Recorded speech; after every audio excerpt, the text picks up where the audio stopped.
no espaço, está começando mais um episódio de Sapcast. Eu sou Sérgio Mates e hoje iremos falar sobre cannabis medicinal, meus amigos. Pois é um tema importante, é um tema delicado, porém é um tema necessário. Oi galera, tudo bem com vocês? Aqui é a Sara e a minha frase de efeito hoje é cannabis medicinal cura o crime. E aí a gente vai descobrir, o porquê ao longo desse cast.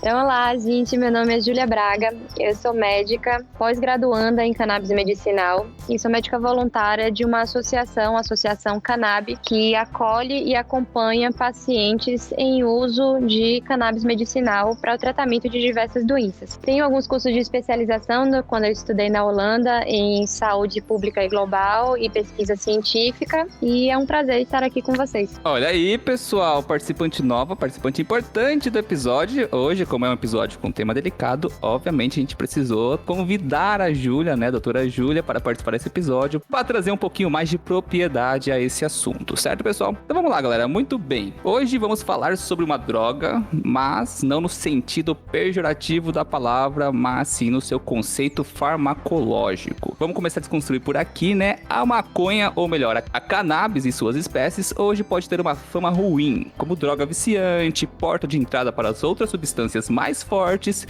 e forte ligação com o tráfico e com o crime organizado. Mas vamos discutir como essa planta, que está envolvida na sociedade humana desde que a gente é gente, no sentido quase que literal, agiu e age na nossa sociedade e cultura. Assim como a importância histórica de seu potencial farmacológico, que infelizmente ainda hoje não exploramos o seu máximo. Vários fatores estão envolvidos na criminalização desta planta ao redor do mundo, o que gerou políticas de proibicionismo e preconceito por parte da sociedade. Por ser um tema bem delicado, como o Sérgio falou, ainda carrega aí muitas ideologias. E assim, por estar associada à droga, a vício, todo esse sentido negativo, se você fizer uma analogia em relação a remédios, causam dependências, O café tem a cafeína, se consumido em excesso também vai causar ali uma certa dependência, abstinência. E assim, o que eu quero dizer com isso é que muitos produtos que a gente utiliza, e consome,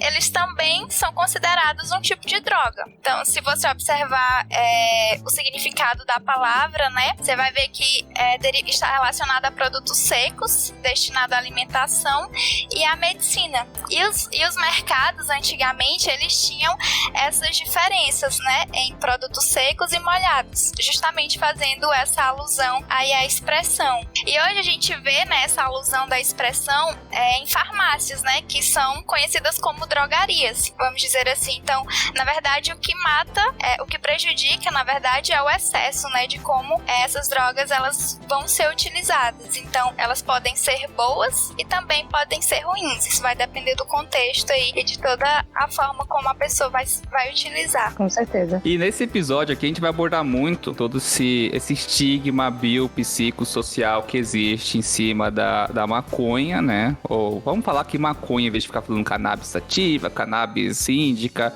vamos falar maconha porque é a palavra conhecida, sentido popular, isso. Então existe todo esse estigma em cima dessa planta e a gente vai discutir aqui a sua parte medicinal, o seu uso medicinal e o que acontece no mundo de por que a gente não explora isso no seu potencial máximo. Tá bom, pessoal, mas antes de começar esse assunto, vamos aos recadinhos, a gente já volta.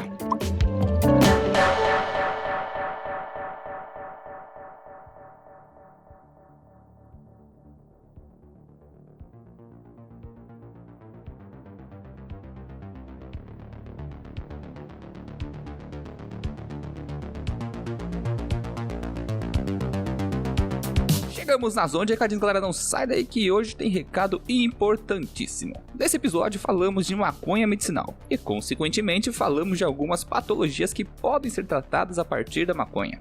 Então vamos lá. Algumas pessoas acabam não respondendo bem aos tratamentos convencionais. Caso você seja uma dessas pessoas ou conheça alguma e quer se informar de como procurar ajuda médica e iniciar um tratamento alternativo com maconha medicinal, você pode contactar a Associação Cannab, que é a Associação para a Pesquisa e Desenvolvimento de Cannabis Medicinal no Brasil.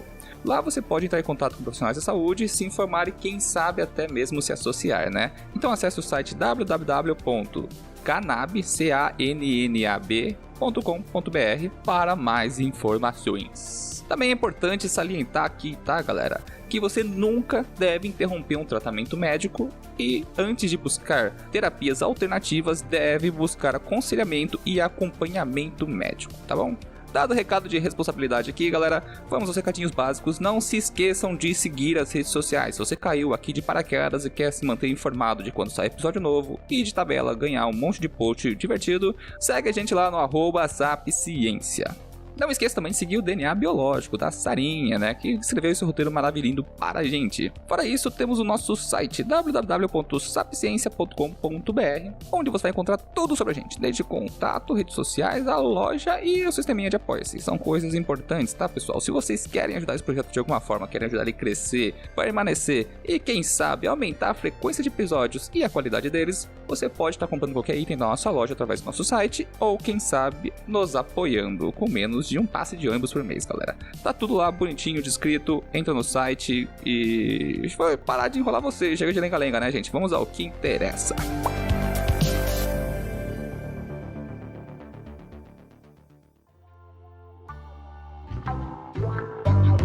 Voltando dos recadinhos, galera, vamos dar início a esse episódio, a esse cast e, para começar, vamos entender um pouquinho sobre a cannabis. A maconha, vai, a gente já definiu o que é falar maconha, maconha.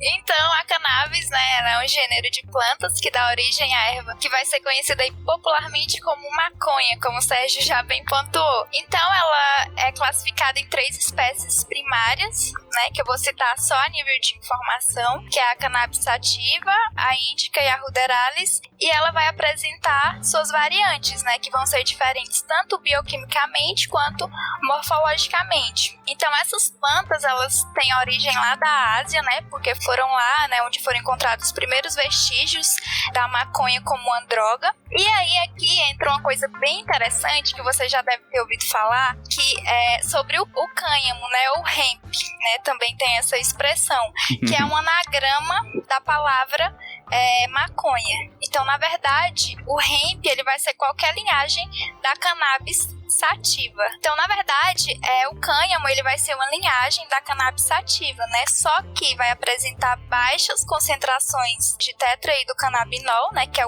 aquele princípio ativo responsável pelos efeitos psicoativos. E, por incrível que pareça, né? O seu consumo, ele não vai provocar nenhum efeito psicotrópico, justamente porque a concentração do THC, ela vai ser no máximo 0,3%.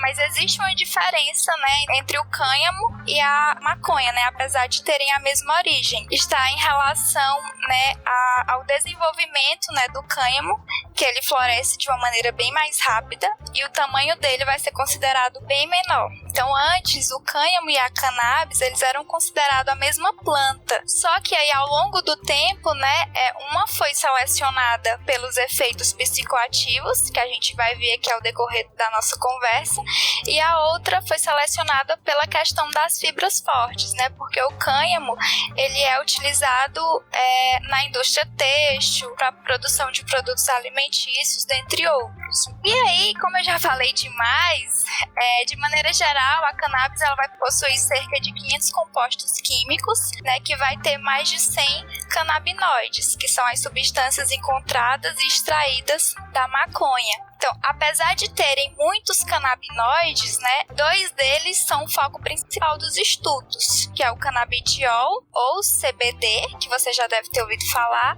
e o tetraidrocannabinol, ou THC. Mas o que isso significa? Tanto o CBD quanto o THC, eles vão estar presentes nas flores da planta. Então, esses 2 compostos, eles vão ser diferentes entre si em relação à sua composição bioquímica, que vai ser definida aí a partir das informações genéticas e também dos estímulos ambientais ali que essa planta vai receber ao longo do seu cultivo. Então, só para finalizar, a gente cita também aqui outros canabinoides que também são utilizados para estudo, que é o canabinol, CBN, o canabigerol, o CBG, e o tetraidrocanabivarina, né, que é o THCV. além dos demais que são estudados, né? Que são focos, na verdade, dos estudos. Muito bem. E para acrescentar em relação a isso que você trouxe, Sara, temos esse conhecimento dessas duas substâncias principais de um todo, de um conjunto enorme de substâncias. A gente tem que também pontuar aqui que muitas vezes algumas dessas substâncias podem ou não trabalhar em conjunto.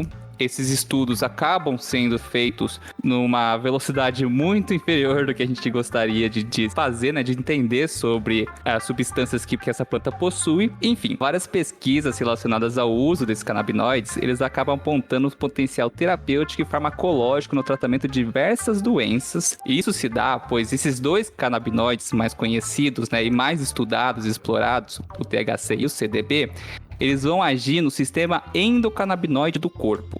Esse sistema endocannabinoide é um sistema sinalizador importantíssimo que funciona basicamente, genericamente dizendo assim, né, como um regulador de diferentes funções do corpo. Então, aqui a gente já percebeu de que, embora seja uma substância exógena que você está inserindo no seu corpo, naturalmente no sistema nervoso de todas as pessoas, vou corrigir, sistema nervoso de todos os mamíferos. Os seres vertebrados. Até os vertebrados também? Todos os vertebrados. Caramba, enfim. Então, olha que loucura. Todos os vertebrados, eles possuem sistema endocannabinoide e os canabinoides, eles atuam nesse sistema que é responsável basicamente por regular funções do corpo. Então, aí que vem o efeito da droga sobre o corpo. Então, vamos entender um pouquinho mais sobre isso. Então, gente, pra gente entender um pouco melhor sobre esses conceitos todos, é importante a gente compreender que quando a gente fala de canabinoides, geralmente a gente se refere aos fitocannabinoides, que são os canabinoides produzidos pela planta, que são produzidos por pequenas estruturas glandulares e encontrados na superfície da planta. Esses compostos ajudam ela a se proteger do sol e das intempéries, mas esses são os fitocannabinoides. O nome do sistema o sistema endocannabinoide foi nomeado por conta desses compostos que agem nele. E, posteriormente, primeiramente descobrimos os receptores e depois descobrimos que nosso corpo produz endocannabinoides, como a anandamida e o 2-AG. Então, é nesse sistema do nosso corpo e de todos os outros seres vertebrados que esses compostos que a gente começou a abordar, o THC e o CBD, vão agir. Uma coisa interessante é que muitas vezes, quando a gente vai falar sobre cannabis medicinal, as pessoas sempre falam assim, tratamento com canabidiol, generalizam utilizando só o nome do CBD, porque ele é o composto que ficou talvez mais famoso ou mais estudado, porque no início da luta pela regulamentação dos medicamentos à base de cannabis, se falou muito desse composto especificamente porque ele é utilizado nas epilepsias refratárias, que foi a doença que se figurou a primeira e a principal pauta para o debate da regulamentação da cannabis medicinal. Então, falando um pouco mais sobre cada um desses compostos, então o canabidiol é uma das substâncias encontradas nessa planta e ele se destaca principalmente pelas propriedades anticonvulsivas. Ele age como um depressor sináptico, mas ele também age como um neuroprotetor, como analgésico, antiespasmódico, anti-inflamatório, antioxidante, ansiolítico, sonífero, enfim. É um estimulante ósseo. Ele vai agir em diversos sistemas e tecidos do corpo, justamente porque os receptores CB1 e CB2 estão espalhados por múltiplos sistemas. Ele também é um composto importante porque ele age como modulador da atuação do THC. Ou seja, enquanto o THC tem efeitos psicoativos que podem levar à euforia ou em doses altas a estados de agitação, psicose, o canabidiol vai agir como um antipsicótico, como um calmante. Então, às vezes a gente fala muito sobre a maconha com o estigma de que ela está relacionada a quadros de esquizofrenia ou de psicose, quando na verdade um dos compostos dela pode ser utilizado como um antipsicótico. Diferente do THC, o canabidiol não possui quaisquer efeitos psicoativos e possui pouquíssimas contraindicações. Ele é muito utilizado para crianças, adultos e idosos com diferentes diagnósticos: autismo, ansiedade, Alzheimer, outras demências, doenças neurodegenerativas, distúrbios do sono e outras doenças que cursam com inflamação, porque ele também, como eu tinha comentado, é um ótimo anti-inflamatório. Já o THC, apesar de bastante estigmatizado por ser o composto geralmente buscado para uso adulto, né, que é o que a gente costuma chamar de uso recreativo, ele é o único componente de todos aqueles cento e vários e dos 500 e muitos compostos encontrados na cannabis que a Sara tinha comentado, o único que tem propriedades psicoativas. E ele foi historicamente utilizado para uso recreativo ou ritualístico e pode trazer sensação de relaxamento, mas também euforia, perda de memória recente, podendo em doses altas causar em algumas pessoas uma sensação bastante desagradável. Eu vou adicionar um pontinho aqui, rapidinho, uma observação, só para falar em relação ao THC e o CBD presentes na planta e a quantidade deles que está presente nas plantas, né? Eu sei que a gente vai falar um pouquinho mais ali pra frente sobre a história, quando for falar do contexto histórico da maconha, mas aqui a gente tem que destacar uma coisa muito importante. A maconha usada anos atrás, décadas no passado, ela tinha uma proporção mais ou menos aí relacionada com espécie e subespécie de 1:1 entre THC e CBD, o que causava um balanço relativo entre essas duas substâncias no organismo. Agora, após proibição, né, basicamente unânime por um longo período de tempo no mundo todo dessa droga, só pouquíssimos lugares acabaram não tendo políticas relacionadas a isso, mas a proibição generalizada, vamos dizer assim, do cultivo e do uso da cannabis, ela estimulou o tráfico, de certa forma, a produzir variantes selecionadas dessas plantas, né? Produzir subespécies, selecionar artificialmente essas plantas para aquelas com maior potencial de THC. Basicamente, é a substância que o pessoal que faz uso recreativo prefere, né?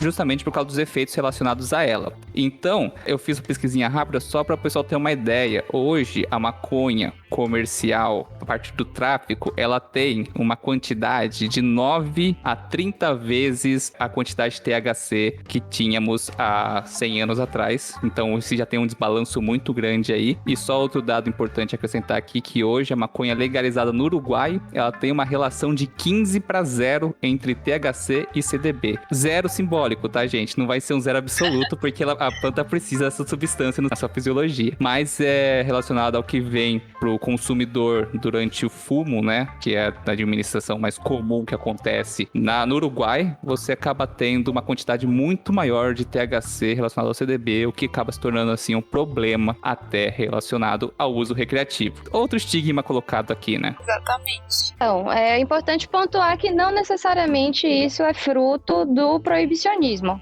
Acho que os usuários de maconha adulta ou recreativa, que isso é uma coisa que acaba se mesclando um pouco, porque de certa forma quem faz uso recreativo acaba obtendo alguns efeitos terapêuticos, né, desse uso, então é muito polêmico fazer essa caracterização, mas não é necessariamente por conta do tráfico que manipulou as plantas. Existe uma tolerância, como em várias substâncias utilizadas de maneira frequente, e realmente para o usuário o efeito interessante é o do THC. Então, isso tanto não é fruto da proibição, porque em países onde a regulamentação da cannabis para uso medicinal ou recreativo foi feita há muitos anos, como é o caso da Holanda, essas plantas continuam sendo manipuladas para obter valores mais altos de THC. E o que eu ia pontuar é que o THC, apesar de aparecer como um vilão, justamente por a gente pontuar ele como o composto psicoativo, ele é muito importante na clínica. Ele é um medicamento utilizado para o tratamento de náuseas, para o tratamento da espasticidade em quadros como esclerose múltipla e outras doenças neurodegenerativas. Ele é um analgésico muito importante que é utilizado inclusive no desmame de pessoas que estão fazendo altas doses de ópio para controle de dor crônica. Ele é um relaxante muscular e as doses que costumam levar a quadros extremos de agitação, ansiedade, euforia e em casos extremos de psicose, claramente são utilizadas na prática clínica. E só fazendo um comentário sobre isso que você trouxe, de como a maconha fumada hoje, ela é muito mais potente do que a fumada, por exemplo, nos anos 70, é que isso ajuda a gente a talvez desmistificar uma das coisas que é muito associada quando a gente fala da droga maconha, que ela está relacionada aos casos de esquizofrenia, de psicose, mas apesar da gente hoje ter um número muito maior de usuários jovens, ou seja, tanto no nível global quanto num subgrupo que estaria mais vulnerável. e, além disso, uma maconha mais potente com índices muito maiores de THC, era de se esperar que a gente tivesse um aumento de incidência, ou seja, de novos casos por ano, de psicoses, e isso não ocorreu, ou seja, a incidência de transtornos como esquizofrenia ou bipolaridade e outras doenças psiquiátricas com características psicóticas não se alterou ao longo do tempo, apesar de hoje a gente ter mais usuários de maconha e de outras drogas em geral. Isso só mostra pra gente de que não dá pra fazer essa correlação direta sem empregar outros fatores, né? Tem que colocar bem bastante aí, lembrando que várias condições dessas citadas pela Júlia têm predisposição genética, então a gente não pode correlacionar o THC ou a maconha no seu todo diretamente a essas doenças. Tem que levar em consideração N outros fatores antes de bater o martelo. Isso só prova que não está diretamente ligado o consumo da maconha ao desenvolvimento dessas doenças, mas sim é um panorama muito maior, é um buraco muito mais embaixo antes de que isso seja determinado. Essas doenças, como qualquer outra doença psiquiátrica, são multifatoriais. Então, o uso de substâncias, o abuso de substâncias psicoativas é inclusive uma comorbidade muito frequente. Então, a nível científico, estabelecer a causalidade que é o problema. O uso de maconha, de álcool, de tabaco é uma comorbidade de transtornos psiquiátricos ou é um efeito causal, né? Então, é uma implicação que a gente tem que ter muito cuidado ao fazer. Não estou aqui negando que existem diversas evidências sobre o uso de substâncias psicoativas e desenvolvimento de transtornos, mas como se fosse um gatilho. Então, é importante observar a forma como foi feito esses estudos também, porque se a gente utilizar como dado histórico de primeiro internamento por episódio psicótico, como eu falei, o THC pode levar a um episódio isolado, mas isso não significa que a pessoa vai desenvolver uma doença grave e de prognóstico reservado como a esquizofrenia. Então, como eu falei, existem outros fatores. Se a gente for olhar nas origens mesmo no livro, sei lá, desde idade paterna avançada, uso de tabaco, morar em cidade grande, então é algo que, apesar de estar relacionado, não é um efeito causal direto. Eu ia só falar em relação que a Júlia, ela comentou que o CBD ele vai atuar ali como modelador em relação ao THC. Então, nesse caso, né, pelo que eu entendi, durante a produção, então, de medicamentos à base do canabidiol, o THC, ele vai ser eliminado ou diminuído ali, né, dependendo dos sintomas. Então, quando esse paciente ele vai fazer o uso desse medicamento à base de canabidiol, ele não vai sentir os efeitos característicos de uma pessoa que, por exemplo, fumou o cigarro, né? Fez o uso ali da maconha. Porque, então, o canabidiol, ele não vai ativar os mesmos receptores dos canabinoides do THC, é isso, né? É por aí. O canabidiol e o THC vão interagir de maneiras diferentes com os mesmos receptores, né? O CB1 e o CB2. O canabidiol não vai ter quaisquer efeitos psicoativos. Só o THC de todos aqueles outros canabinoides que a planta tem. Assim, tem algumas coisas importantes a serem colocadas. O uso fumado, a absorção seria pela via inalatória carburada, é nociva porque ela produz altas temperaturas, produz substâncias cancerígenas, o alcatrão, também oferece risco de doenças pulmonares a longo prazo, mas a via inalatória é utilizada através de vaporização ou, enfim, existe essa possibilidade a nível terapêutico, mas o metabolismo vai ser diferente, porque vai direto para a corrente sanguínea, então o metabolismo é bem mais rápido. Os medicamentos tipicamente utilizam a via oral ou sublingual, e aí vai ter metabolismo de primeira passagem pelo fígado. E esses medicamentos a gente vai manipular em laboratório, as análises geralmente são com cromatografia, para fazer um medicamento com canabidiol isolado, ou com THC isolado, ou uma proporção semelhante, ou uma proporção específica para uma doença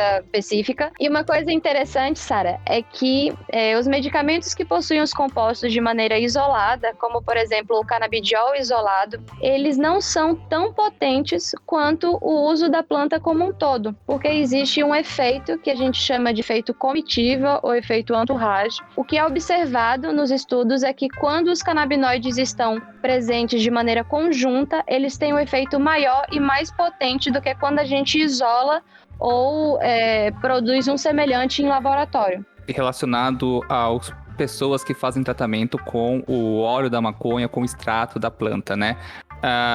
Eu acabei até assistindo um documentário que é recomendado pela Sarah, que tá na Netflix. O documentário é um pouco raso relacionado à técnica do assunto, mas ele trata mais da parte social, né? Das famílias que buscam essa via terapêutica em um ambiente em que enxerga isso com maus olhos, né? Vamos colocar aí, estigmatizado.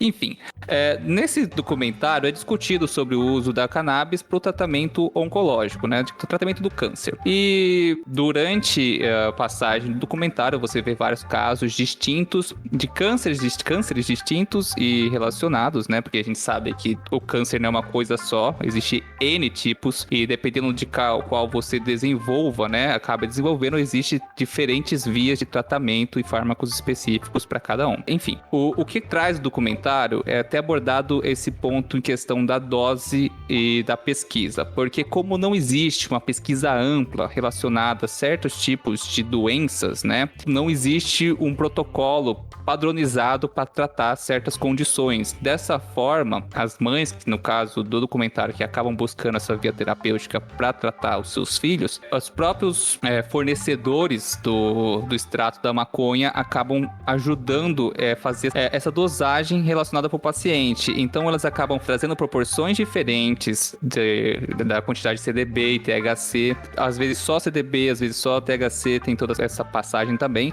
Mas o importante é trazer aqui que não que as substâncias isoladas não sejam ineficazes, mas às vezes o trabalho em conjunto delas acaba trazendo benefícios maiores. Isso a gente não vê só nisso, a gente vê em vários outros fármacos que têm que ser administrados em conjunto ou até mesmo no fitoterápicos, que quando você obtém a substância isolada de um fitoterápico, você não tem resposta nenhuma no organismo, mas o conjunto das substâncias de um extrato puro, você acaba tendo certas respostas fisiológicas que são benéficas, né? Então o medicamento está funcionando, a gente pode dizer assim. Outra coisa a ser observada aqui é que a gente já tem também alguns canabinoides sintéticos já comerciais, só que não tem o mesmo efeito clínico. Basicamente o que se mostra é que o extrato direto da planta, né? Ou seja, a extração das suas substâncias e administradas no seu todo, acaba tendo uma resposta muito melhor do que essas substâncias purificadas, isoladas e administradas, entendeu? Basicamente essa correlação que eu quero fazer mesmo, é observar que o conjunto, ele acaba sendo muito mais eficaz do que o isolado, e não existe um protocolo para isso ser administrado para certas condições, com certas doenças, né, diferentes doenças, porque não é possível estudar isso com facilidade para tratar esses pacientes. Então, como não é tão fácil assim o acesso aos estudos, acaba tendo que esse trabalho a mais, né, de você buscar a dosagem para cada paciente, em vez de você já ter um protocolo e trabalhar em cima desse protocolo e depois fazer a dosagem de acordo com o protocolo já pré-estabelecido, derivado de um estudo bem consolidado. Eu acho que é isso. Isso é uma coisa bem curiosa, porque mesmo que você quisesse estabelecer, por exemplo, como uma dipirona, que é 500 miligramas de 6 em 6 horas, independente do paciente, que você quisesse fazer uma dosagem semelhante com a cannabis, isso não seria possível, porque como ela vai agir nesse sistema endocannabinoide, às vezes eu tenho um paciente com o mesmo peso, o mesmo diagnóstico, um quadro muito semelhante, e os dois podem precisar de óleos de concentrações e de doses de posologia completamente diferentes. Então, existem casos de pacientes refratária que encontra melhora com 5 gotas de 12 em 12. Tem pacientes que vão ter que utilizar um óleo mais concentrado e chegar a doses mais altas, de 15, 20. Então, é um tratamento muito individualizado. Esse, inclusive, é o meu papel enquanto voluntária da associação, porque muitos dos pacientes que buscam o tratamento com cannabis medicinal ficam desamparados ou às vezes não conseguem fazer esse ajuste de dose. Com relação à origem desses óleos, muitas famílias acabam recorrendo à fabricação caseira e isso pode gerar óleos com concentrações altas de THC, o que pode ser bem desastroso em algumas doenças, onde os pacientes são sensíveis a esse composto. Quando a gente fala de artigos científicos para fazer o estudo da cannabis, seja no câncer, nas doenças neurológicas, geralmente é utilizado um período que a gente chama de período de titulação, que são cerca de 14 semanas em alguns estudos, que é justamente o período que a gente vai aumentando semanalmente ou em uma frequência pré-estabelecida até o paciente obter os efeitos terapêuticos. Então, não é algo que dá para a gente padronizar, para a gente dizer que é X ml por quilo ou X gotas por quilo. E esse efeito que você estava descrevendo do conjunto ser mais eficiente do que os canabinoides isolados ou feitos em laboratório é o que eu estava falando do efeito antorrágio, o efeito comitiva. E além disso, a planta, né, quando ela é extraída de uma maneira completa, existem outros compostos terapêuticos que não necessariamente canabinoides, como terpenos, flavonoides, que vão atuar também como outros fitoterápicos. É verdade. Porque pontua, é uma questão também no documentário que eu notei, né, e que essa mulher, ela deixa bem claro, é que ela não tem nenhuma instrução médica, né, pra manipular essas substâncias. E aí ela vai lá na casa das pessoas, das famílias, ela pré-estabelece uma dose que vai ser ali alterada ao longo daquele tratamento. E assim, é interessante, né? E é ao mesmo tempo muito preocupante, porque como a Júlia falou, né? Dependendo da quantidade que esses compostos vão estar ali naquele medicamento, pode ser que dê certo ou pode ser que não, né? Então assim, é uma coisa que precisa ser bem estudada e feita com profissionais. Mas o importante, né, ela deixou bem claro isso e também ela fala, pode ser que tenha resultado e pode ser que não. Então eu achei massa a parte dela, né, dar uma justificativa de um erro que poderia ser futuro. E inclusive lá ela utiliza justamente esses óleos e ela, a partir daí ela vai mapear, né, a eficiência dos flavonoides e dos terpenos. O estudo dela é voltado mais para essas questões, para essa área. Na minha experiência clínica, os pacientes que chegam na associação muitas vezes chegam frustrados. Eu tentei cannabis medicinal, prescrito por um médico ou tentado na via alternativa mesmo, e muitos falam, poxa, não obtive resultado. E aí estão ali para uma nova tentativa e às vezes quando a gente faz um ajuste, ou seja, quando você tem um profissional que está acostumado a fazer esses ajustes, de repente o paciente que estava refratário ao tratamento começa a responder. Então o acompanhamento médico é super importante. Apesar de historicamente essa planta ter sido utilizada como um fitoterápico, ela tem um potencial que vai para muito além disso. Então, claro que é possível uma pessoa que entenda minimamente sobre a administração ou que já tenha feito uso e que dose ali e que oriente a pessoa a usar 2 gotinhas, depois 4 gotinhas, depois 6 gotinhas, mas é uma planta com um potencial muito amplo e com uma ação variada dentro do nosso corpo. Então, o próprio THC tem um efeito bastante errático. Tem pacientes que respondem de maneira completamente contrária a outros. Então, tratar isso como um medicamento é muito importante. A gente falar de miligramagem, a gente falar de análise laboratorial, para a gente falar de estudos científicos e que mesmo que não seja uma posologia para receitas de profissionais médicos que estão se propondo a trabalhar, mas que ainda tem uma visão um pouco engessada, um pouco semelhante ao uso dos alopáticos, por exemplo, 10 gotas de 12 em 12, como uma dose fixa. E às vezes os pacientes não respondem ao tratamento justamente por causa disso. Então, durante a faculdade, eu não ouvi falar sobre sistema endocannabinoide. Ninguém me ensinou como utilizar o canabidiol numa epilepsia refratária da infância. Muitos profissionais que entendem muito de reumatologia, de neurologia, de psiquiatria, não entendem nada de sistema endocannabinoide. Então, é algo que a gente precisa trazer para a discussão científica justamente para a gente entender como é a resposta desse sistema a essa modulação que a gente propõe com os compostos dessa planta. Assim, é bem importante porque às vezes mesmo o tratamento sendo feito por profissionais corre o risco, né, de não ter um bom resultado. Perfeitamente. E aí é aquela questão, né, você pode tentar, tá acompanhado como ou sem profissional, mas vai que não dá certo. Só que teve uma parte, né, que ela fala que ela teve que estudar, né, para aprender a utilizar esses medicamentos. Só que mesmo assim não é suficiente. É muito diferente de um profissional que vai se dedicar ali a vida toda, né, para entender, né, toda essa questão. É aquele lance que a gente conversou no cast de biohacking, né, que basicamente você ter a ferramenta, se você tem a ferramenta, mas não sabe usá-la corretamente ou no seu todo, você pode até fazer alguma coisa, só que você não vai fazer o melhor possível dela, né? Seria tipo É que nem você soltar ferramentas de biohacking num cara que é autodidata de internet. Mas assim, não quer dizer que não vai funcionar, tá, gente? A questão é que poderia ser muito bem mais aproveitado. Depende de cada organismo, né? Pode ser que dá certo. No caso lá do filme, né? Muitos casos, acho que a maioria dos casos deram certo. Foi de 5 crianças que foram acompanhadas, eu acho que só uma que veio a óbito mesmo. Porque não teve resposta relacionada. Até teve uma respostinha, mas acabou que o câncer acabou vencendo no final. Estamos falando de outra doença também multifatorial, né? Que é bastante complexo. Não dá pra gente bater o martelo, né? Inclusive, todo respeito a essas famílias que estão aí driblando todas as dificuldades impostas no acesso a esse tratamento, e que eu ouço também histórias incríveis de mães que buscaram ou até as famílias que batalharam para o habeas corpus e poder extrair o medicamento. Então, assim, não é que ele não pode ser utilizado dessa maneira caseira ou como foi utilizada ao longo dos séculos.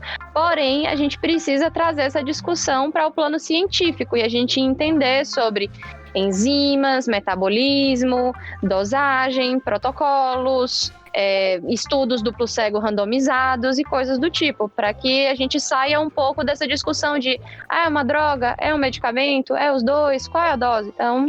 agora, Júlia, você me deu uma ideia e agora eu vou pegar todos os ouvintes que pularam os recadinhos, que eu sei que tem os ouvintes que pulam os recadinhos.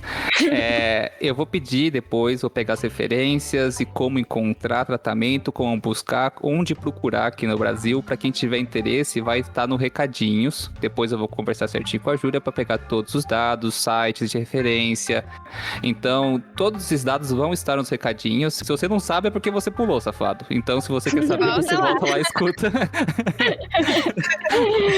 O miserável é um gênio! Tá, gente, mas é perfeito, assim. Eu acho que todo o esforço que você faz ali em prol de uma vida é perfeito, né? Você tá tentando de todas as formas. Então, isso é muito bonito, né?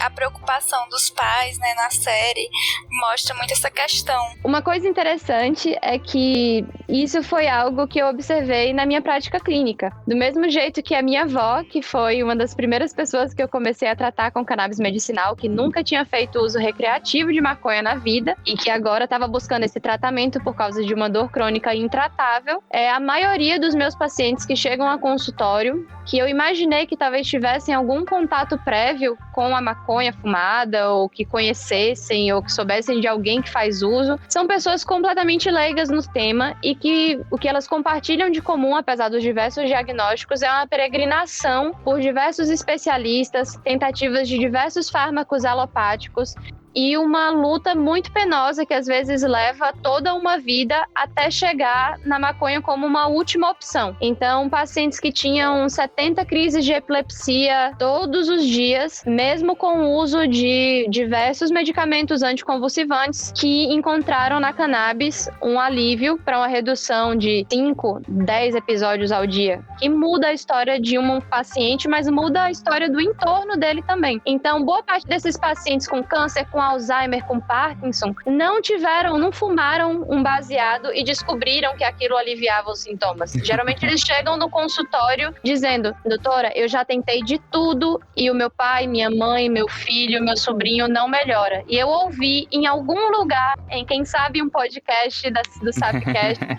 ou qualquer outro veículo de mídia, que isso poderia ajudar na minha fibromialgia, na minha esclerose múltipla, na esclerose lateral amiotrófica, enfim. E isso é algo que eu imaginava que fosse completamente contrário. Nossa, titia, que maneiro!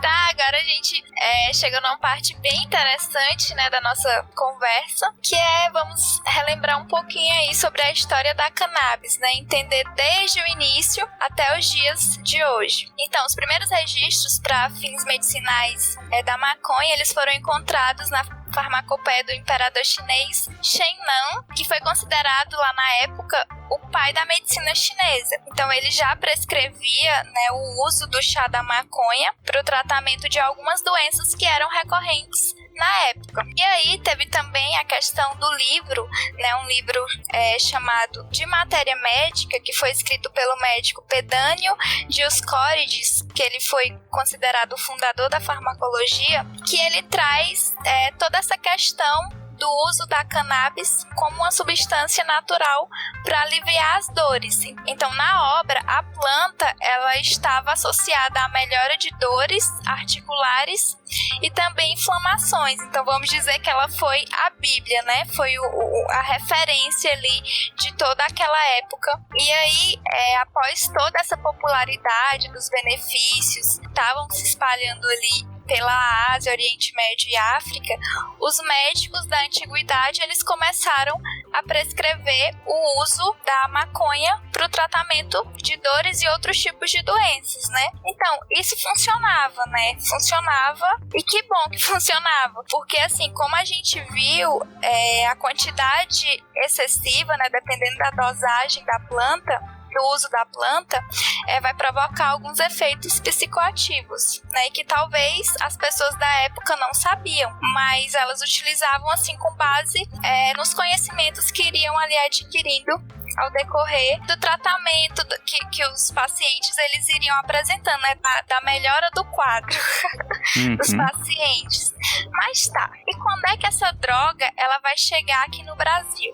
Acredita-se que a maconha ela tenha sido trazida aqui para nosso país no período colonialista. Assim, até meados do século XIX, a maconha e o cânhamo, eles eram importantes porque eram utilizados para produção de papéis, substâncias, né, produtos têxteis. E a importância histórica do cânhamo era porque ele tinha, né, uma fibra natural ali resistente e que era utilizada para diversos fins e podia ser cultivada também em qualquer tipo de solo. Então, a importância do cânhamo, né, para a história é porque ele era uma fibra natural bem resistente, utilizado para diversos fins, né, que eu citei lá no início. E aí ela podia ser cultivada praticamente em qualquer tipo de solo. E as pessoas, elas tinham interesse na planta justamente por proporcionar essas benfeitorias, né, vamos dizer assim. Então, né, os escravizados, eles traziam as sementes do cânhamo ali amarrados nas tangas, né, em bonecas de pano. Então eles utilizavam diferentes táticas para trazer essa semente aqui para o país, mas não importava a maneira como elas eram trazidas, né? O importante era chegar aqui no solo brasileiro para uso e plantio. E também, às vezes, rolava um comércio clandestino, principalmente ali no Rio de Janeiro. Então, a planta, ela se deu muito bem aqui no nosso país, né? Um país tropical, solo rico e por aí vai. Então, criou um ambiente perfeito para plantio do cânhamo e também, né, da maconha. Muito bem. E aqui a gente acaba vendo, já a gente tem todo esse panorama, né? Então, maconha não é nativa do Brasil, muito menos das Américas. Ela veio da Ásia. Na verdade, foi pra África e depois trazida pelos pretos escravizados. E olha só, não foi contrabandeado a maconha, mas sim os pretos escravizados da África trouxeram a maconha junto durante o contrabando de escravos que rolou, né, durante o período colonialista. Vale ressaltar aqui também que o período em questão, a maconha estava relacionada à alta classe, ou seja, da mesma forma que os negros e os indígenas acabavam fazendo uso dessa planta, fins medicinais ou ritualísticos, a alta classe ao redor do mundo também fazia uso dessa planta, tanto como medicamento como recreativo, né? Geralmente, brancos, socioeconomicamente favorecidos, e tem a curiosidade aqui que eu não sabia, a Sartre trouxe no roteiro e eu fui atrás e, putz, pasmem, a Carlota Joaquina, cara, a Carlota Joaquina, a mamãezinha de Dom Pedro I, o primeiro imperador do Brasil, ela fazia uso do chá da maconha com certa frequência, né? Então a gente vai ter uma realeza freestyle na época do colonialismo. A Rainha Vitória também, existe uma história de que a Rainha Vitória fazia uso para tratamento de cólicas menstruais também. Olha, a realeza. Pra você ver, né? Pra você ver. Viu, né? Quem te viu, quem te vê. A gente fica muito encasquetado nesse lance de que é aquele negócio, enquanto a alta classe faz uso de alguma coisa, não é crime. Depois que começa a ser correlacionado a outros tipos de classes menos favorecidas, daí se torna algo ruim. Essa foi a ferramenta-chave, né, para o proibicionismo. Sim, sim. Então, tem todo esse contexto, porque até o século XIX, XIX, mais ou menos, não tinha essas políticas de proibicionismo, esse preconceito, esse estigma em cima da planta. Não tinha com tanta força. Tinha certos grupos que eram contra, estavam começando a emergir ali essas ideias e elas começaram a surgir. Mas foi ali no comecinho do século XX, por volta dos anos 30, que as coisas começaram a mudar em relação à maconha, a visão da maconha em relação à sociedade e aos governos, né? E a repressão ao uso da maconha começou a ganhar força logo depois da Conferência Internacional do Ópio, que eu acho que depois a Júlia pode falar mais sobre isso, mas essa conferência rolou em 1924 em Genebra, onde muitas figuras importantes tiveram presença nessa conferência, muitos médicos do mundo todo, e a gente pode destacar aqui um médico brasileiro, Pernambuco Filho, que foi um dos convidados lá que associou os males do uso da maconha comparáveis aos males do uso do ópio, gente. E, tipo, essa associação que ele fez, é certo, tem o contexto da época, contexto de dados obtidos. Então, aqui é importante colocar que essa afirmação feita na época já não é uma afirmação correta, justamente porque não havia nem embasamento de dados em cima disso naquela época. Hoje, poderia até ter uma definição melhor, mas então acho importante fazer essas observações nesse ponto aqui, que foi durante uma conferência, não só o médico brasileiro Pernambuco Filho, mas outras figuras importantes da área estavam presentes nessa conferência, e havia aqueles com diferentes ideias, mas um ponto a ser destacado nessa conferência de 1924 foi justamente a associação da maconha a males gigantescos que estão associados a drogas muito mais pesadas e extremamente viciantes, que são o ópio e seus derivados, né? Eu acho que Pernambuco Filho estava bastante equivocado, porque é complicado a gente comparar a maconha como uma droga tão potente quanto o ópio. Primeira coisa para diferenciar, já é uma coisa muito importante, é que, diferente do ópio, a maconha não tem a capacidade de causar uma overdose. Então, enquanto o sistema opioide acaba levando a uma depressão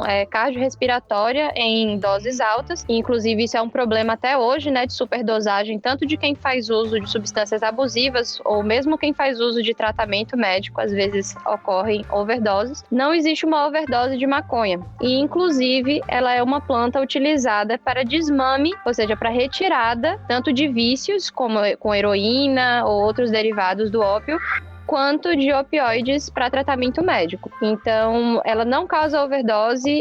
Os índices de dependência química também são substancialmente diferentes. O ópio tem uma dependência química muito importante, um efeito de retirada muito brusco, uma crise de abstinência muito importante, e a cannabis não tem esse efeito tão dramático, né? O sistema endocannabinoide tem uma ação mais sutil no corpo do que o sistema opioide. E, infelizmente, a fala desses médicos durante essa conferência, e a princípio o foco dela era a discussão do uso do ópio e da cocaína, acabou tendo esse efeito bem negativo para a regulamentação da cannabis. Eu tenho uma pergunta aqui, pode ser do episódio ou não, vamos ver. Uhum. No caso da relação à overdose, vamos esclarecer algumas coisinhas aqui em relação à maconha e o ópio. O ópio, a gente já tem um grande conhecimento dos seus males, e a gente tem vários medicamentos que são derivados do ópio. Uhum. Em contrapartida, a maconha, a gente não tem casos documentados de overdose relacionada ao uso recreativo da maconha no seu estado in natura. Não, mas é porque é biologicamente impossível, porque a gente não tem receptores endocannabinoides no centro respiratório. Então a pessoa pode ter uma sensação muito desagradável, ela pode ter um quadro médico bastante florido, mas ela não vai ter uma parada cardiorrespiratória por conta de excesso de canabinoides, entendeu? Então essa é a questão, minha dúvida da palavra da overdose. O significado da overdose seria a dose fatal, né? Uhum. No conceito da palavra. Mas, entre aspas, a gente pode colocar aqui, não é que exista overdose de maconha. Você pode ter uma intoxicação, mas não com uso recreativo. É mais para quando as pessoas fazem o refino de certas partes da maconha, também conhecido como aquela... Como que é o nome? Aquela massinha que o pessoal se separa do... Haxixe? Haxixe, Existe relatos de intoxicação de haxixe existe porque também a concentração de canabinoides nele é extremamente alta e concentrada. Então, existe surtos psicóticos documentados que são pontuais, tá? Não vai ser pro resto da sua vida. Existe casos relacionados de intoxicação por meio do uso dessa substância refinada da maconha, não da maconha in natura, e também não em uso medicinal. Então, é bastante importante a gente deixar aqui que não é que a maconha é completamente inofensiva. Claro. É aquele negócio de novo. A dose define tudo. O remédio do veneno. E mesmo tendo um ajuste de dose, e mesmo não sendo um extrato refinado como o haxixe, a maconha plantinha fumada, para pessoas que são sensíveis ou que têm alguma predisposição ou que consomem uma quantidade grande, pode dar um efeito muito desagradável mesmo. A pessoa pode parar na emergência por taquicardia, por sensação alterada da realidade, por caso ela tenha alguma predisposição, pode isso levar à abertura de um episódio psicótico. Mas como eu falei, isso vai depender de cada paciente, vai depender da quantidade e da forma que ele foi exposto a esses canabinoides. Só não vai te matar, né? Só não vai te matar, exatamente. Você pode passar por uma experiência horrível, mas tecnicamente ela não pode te matar, como a cocaína ou como a heroína, porque ela não vai agir no centro respiratório. Muito bem. Esse daqui é um ponto bem legal que eu queria destacar, porque isso vai tirar um certo medo das pessoas que têm até a vontade de procurar um tratamento relacionado a cannabis, só que elas têm esse receio, porque você fala cannabis ou maconha, você lembra droga. Daí você fala droga, você lembra, tipo, de overdose. E, tipo, as pessoas já fazem essa correlação, né? Tipo, às vezes, só de se tratar de uma substância que é criminalizada, né? Uma planta que é criminalizada por causa do seu uso recreativo, as pessoas já associam elas ao mesmo nível de outras drogas que são extremamente tóxicas. Existem estudos, já foram usadas em outrora aí como fármacos, só que hoje não são mais usadas. O exemplo é cocaína e o LSD.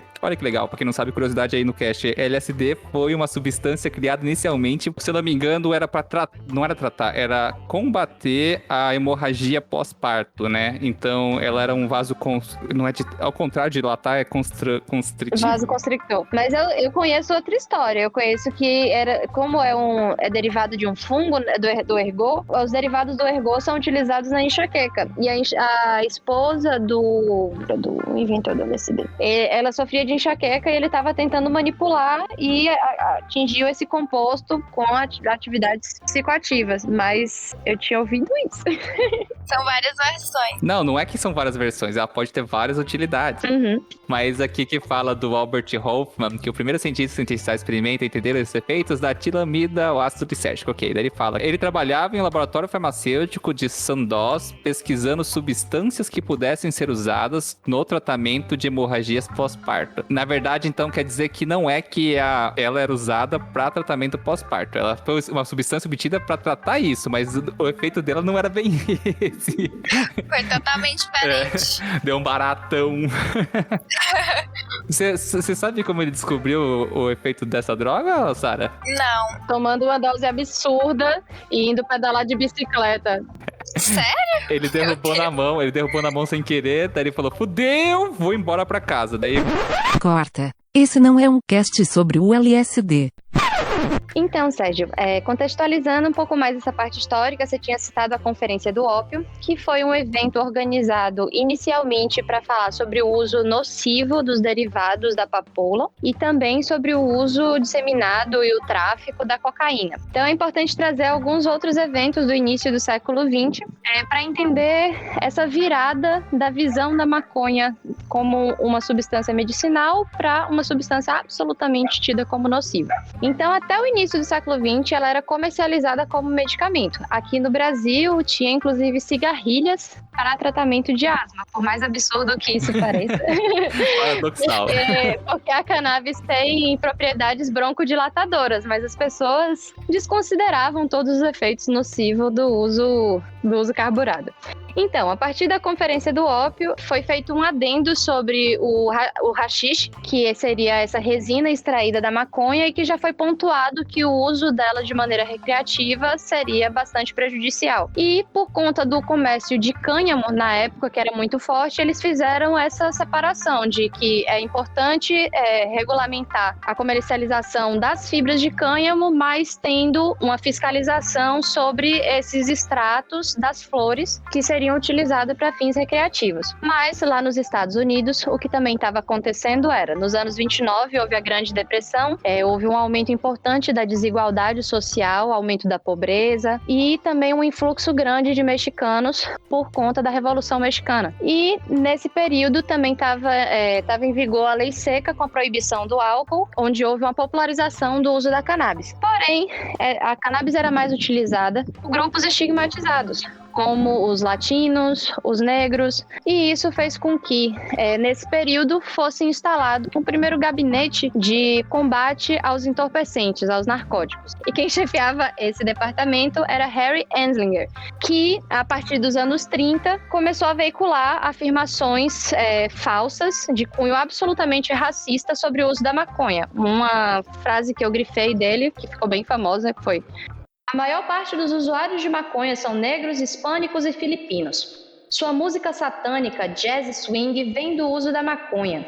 Ou então, a maconha faz as mulheres brancas desejarem ter relações sexuais com negros. Então, essa pessoa, sem nenhum embasamento científico, sem nenhuma noção da vida, sem nenhuma noção.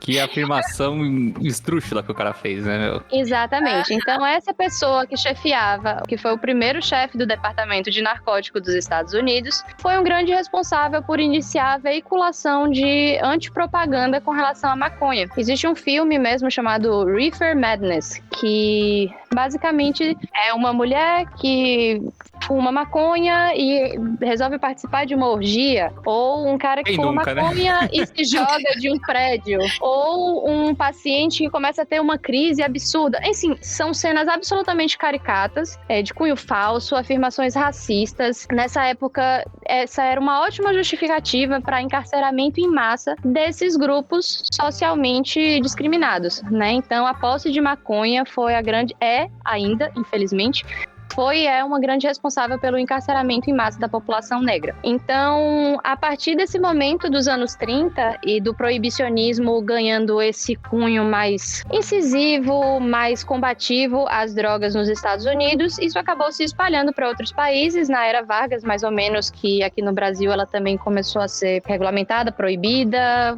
já não se encontravam mais medicamentos à base de cannabis, e nesses últimos 80 anos a gente vem sofrendo os efeitos desse proibicionismo, né? É verdade.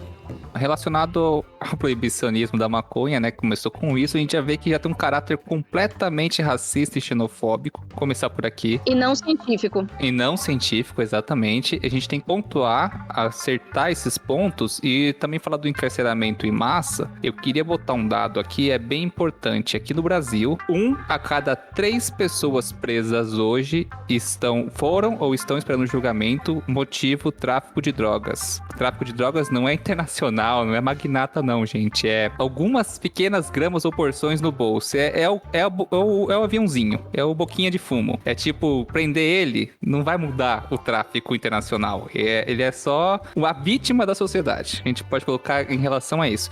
Então, olha que fato sinistro. 1 a cada 3 pessoas presas no Brasil é por ocorrência de tráfico e geralmente, na grande maioria, tráfico de pequenas quantidades. Ou seja, é um dinheiro absurdo que a gente tá gastando no sistema carcerário por causa disso. É uma injustiça gigantesca manter essas pessoas presas lá, e a gente sabe que a escola do crime muitas vezes, infelizmente, acaba acontecendo. Você joga uma pessoa lá no sistema carcerário que estava portando uma quantidade pequena de drogas, e lá a revolta que ela tem com o próprio sistema e com a sociedade acaba muitas vezes reincidindo no crime após sair da cadeia. Só que esse dado piora. Em 2016, esse dado não é recente, esse dado de 2016, 60% da população carcerária feminina correspondia ao tráfico de pequenas quantidades. E a grande maioria dessas mulheres estão presas por levar pequenas porções de drogas dentro de seus corpos, vocês sabem como, não vou citar aqui, e pegas entrando na penitenciária por aquela visita conjugal, ou seja, por culpa dos próprios parceiros, elas acabavam tentando fazer esse trânsito da droga de fora para dentro do presídio, né? E acabam sendo pegas. Então a gente já tem a grande maioria do sistema carcerário feminino e 1/3 do masculino estão ligadas a esses motivos. O Brasil é um dos países com maior população carcerária do mundo e a gente tá, quando fala de dinheiro, guerra contra as drogas e tudo mais, a gente tá mirando nas pessoas erradas, punindo as pessoas erradas e de forma excessiva. E isso só gera revolta, vamos dizer assim. Gera revolta e custo. E, enfim, é só um desabafo aqui que eu queria deixar, alguns pontos importantes pro pessoal que fala que cadeia tem que prender mesmo, que tem que se ferrar mesmo, e esquece que boa parte lá ou tá por pequenos crimes e muitas vezes nem por um crime, né? Tá aguardando o julgamento. Lembrar que aproximadamente 40%, é um dado de 2016 também, após o julgamento a pessoa é inocentada. Ou seja, a pessoa fica de 3 meses até alguns anos na cadeia esperando o julgamento pra ser inocentada. Fica a revolta aí, gente, vamos continuar o cast. E às vezes ele é até inocente, né? Que muitas vezes É muito triste. pessoas que não tem nada a ver. Fica aí uma dica literária para entender um pouco mais desse aspecto do sistema carcerário brasileiro, a série Carandiru, Prisioneiras, Carcereiros, do Drauzio Varela, que ele traz bastante esses dados. Maravilhoso. Perfeito, muito bom. Falando nisso, eu tava assistindo Drauzio de Chava ontem pra gravar esse cast. Também recomendo muito, tem no canal do YouTube do Drauzio, que é Drauzio de Chava, em que são uma série de 5 episódios em que ele trata da maconha como uso medicinal e recreativo e tem entrevista pessoas em todos os canais, desde pesquisadores cientistas, divulgadores da cultura da cannabis para uso recreativo, traficantes independentes e pessoas relacionadas à parte jurídica para falar sobre leis e tudo mais. Então ele aborda esse tema como um todo numa minissérie que tem no YouTube lá, procura Drauzio de Chava, é muito bom, galera. Muito boa mesmo. Eu só ia comentar em relação ao Harry, né? Porque ele causou um verdadeiro caos. Pelo pouco que li dele, o cara, ele foi, assim, bem desnecessário, né? Porque eu vi que ele era casado com uma sobrinha, né? De um dono lá de uma petrolífica. O cara era amigo de um dos maiores donos lá de jornais. E ele ainda foi chefe lá de um departamento de controle de drogas. De narcóticos, é o departamento de narcóticos. Isso. O primeiro chefe. Porque me fugiu a palavra. E aí ele tinha a faca e o queijo na mão. Então ele tava no controle de tudo. Ele fez filmes, ele fez propaganda, ele fez cartazes, ele fez uma campanha absurda. E assim, uma outra coisa importante dessa época, da gente entender um pouco sobre os efeitos nocivos do proibicionismo, é que nessa época estava acontecendo a lei seca nos Estados Unidos, com a proibição da comercialização do álcool, e a proibição da comercialização do álcool gerou um dos maiores contrabandistas do mundo, o Al Capone. Então é isso que acontece quando você tenta proibir uma substância. A guerra às drogas é absolutamente falha. Todo ano as drogas vencem. Então, o importante é você regulamentar e proteger o usuário, porque abuso de substâncias psicoativas é uma condição que requer tratamento e não encarceramento, né? Então, a gente precisa trazer a discussão médica para isso por diversos pontos. Não é simplesmente legalize e pronto. A gente precisa trazer as diversas nuances, a injustiça social, o esfacelamento de diversas famílias com mãe presas por pequenas quantidades de cannabis, mas também o não tratamento, né, a estigmatização desses usuários e a falta de tratamento, né, para essa condição. Primeiro a gente tem que chegar ao ponto de que isso acontece, há um vício, para que a pessoa se recupere, né, desse vício, tem que partir dela, para começar por aí. Porque ser forçado compulsivamente, muitas vezes as pessoas acabam reincidindo depois. E outra coisa é que muitas pessoas que acabam tendo esse problema de buscar ajuda em relacionado, não só a maconha, qualquer droga, elas são estigmatizadas como vagabundos, como pessoa que fez uso de droga, sabe? É o bebum que você critica, que você xinga porque tá desmaiado no meio-fio, mas na verdade ele não é um vagabundo, ele é uma pessoa que está doente por causa de um vício. E isso é qualquer substância viciante. E esse estigma, ele torna, não digo que é um empecilho para que as pessoas busquem ajuda. Elas desistem de buscar ajuda justamente por causa do preconceito, às vezes, né? Uhum. Exatamente. E aí não adianta nada, né? Uma coisa errada, né, que o Harry fez foi atacar, né, diretamente essas pessoas. Você tem que combater o mal da raiz ali, né? Tá, tá vendo um desequilíbrio aqui. Então ele começou a atacar e aí começou todo esse caos, né? Vamos dizer assim. Ele queria prender negros e mexicanos. Isso, ele quis dar fim em uma coisa, só que de uma maneira errada. Não, ele quis uma coisa errada e tentou aplicar de uma maneira mais errada. Mais ou tipo menos assim, isso. ele foi puramente interesse pessoal e baseado em valores escrotos. Então, Baseado em referências bibliográficas. Minha cabeça, 1929. Fonte, minha cabeça. tem essa. Delírios Já- psicóticos da minha cabeça. Ele já começou mal, né? Fonte Arial 12. Então, gente, vamos lá. Não achei o meme para incluir. Ainda falando sobre a regulamentação da cannabis, em 1961 houve uma convenção da ONU sobre narcóticos e a maconha passou a integrar o anexo 4, ou seja, uma droga que não tinha propriedades terapêuticas junto com a heroína ou cocaína. E ela permaneceu com essa classificação até o final do ano passado, quando, por uma recomendação da Organização Mundial de Saúde, a ONU removeu a cannabis desse anexo, classificando ela como uma substância que tem também aplicações terapêuticas. Então, esse proibicionismo que foi iniciado no começo do século XX atrasou bastante os estudos na área, porém, a ciência continuou produzindo muita coisa relativa à cannabis e é isso que eu queria compartilhar um pouco com vocês agora. Então, na década de 60, o professor Raphael Mechoulam, um cientista israelense, foi o primeiro pesquisador a isolar os canabinoides vegetais. Ele tinha uma amostra de haxixe apreendido e ele começou a estudar as propriedades fitoquímicas desse composto. Ele é considerado o cientista que descobriu pela primeira vez, que isolou essas moléculas, mas pelo menos no último congresso que eu assisti, ele falava sobre todo um grupo de pessoas que estavam estudando concomitantemente e ocasionalmente ele foi o primeiro a descobrir. Então, com a descoberta dos fitocannabinoides, começou-se a procurar onde exatamente essas substâncias da planta agiam no nosso corpo. E na década de 90, descobriu-se os receptores do sistema endocannabinoide. Também na década de 90, o mesmo professor Mechoulam conseguiu isolar o primeiro endocannabinoide descoberto, a anandamida. E esse nome tem a origem do sânscrito, e que significa paz, felicidade, porque ela tem essa função no nosso corpo, regular outros sistemas e promover uma sensação de bem-estar. Esses endocannabinoides são considerados neuromoduladores para uma variedade de processos, incluindo motricidade, apetite, neurogênese, resposta ao estresse e ao cortisol, sono, sensação de dor, entre outros processos cognitivos e físicos. E o sistema endocannabinoide é um sistema de sinalização celular bastante complexo, composto por esses receptores, o CB1, o CB2, por esses neuromoduladores, a anandamida, o 2-AG, dentre outros receptores órfãos, as enzimas que degradam. E como eu falei, ele está presente em diversos órgãos e tecidos, o sistema nervoso central e o periférico,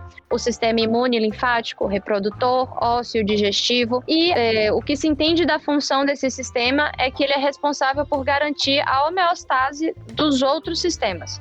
Porque quando existe qualquer tipo de desbalanço ambiental ou interno do corpo, por exemplo, uma sensação de dor ou um aumento de temperatura, o corpo tende a secretar endocannabinoides nas sinapses. E é importante lembrar que todos os seres vertebrados têm um sistema endocannabinoide, não é algo somente dos humanos ou dos mamíferos. E é com os receptores desse sistema que os canabinoides vegetais interagem para tratar inúmeras doenças. Existe inclusive a teoria de que algumas doenças podem ter a sua origem em desbalanços do sistema endocannabinoide. Doenças como enxaqueca ou fibromialgia, que, como eu falei, na medicina muitas das doenças são tidas como multifatoriais. Mas, como a gente não tem um conhecimento aprofundado desse sistema, a gente não sabe ainda quais são as implicações que os desbalanços ou as disfunções genéticas dele podem acarretar. E é por isso que a cannabis tem tantas aplicações clínicas, o que pode gerar um certo estranhamento para algumas pessoas. como é que é essa história aí de que maconha trata desde esclerose múltipla, a criança com epilepsia, a paciente com dor crônica, artrite reumatoide e doença psiquiátrica é panaceia? Mas é justamente porque a gente tem um potencial de um sistema que regula vários outros. E aí algumas pessoas podem se perguntar também, então isso é uma coisa recente, né?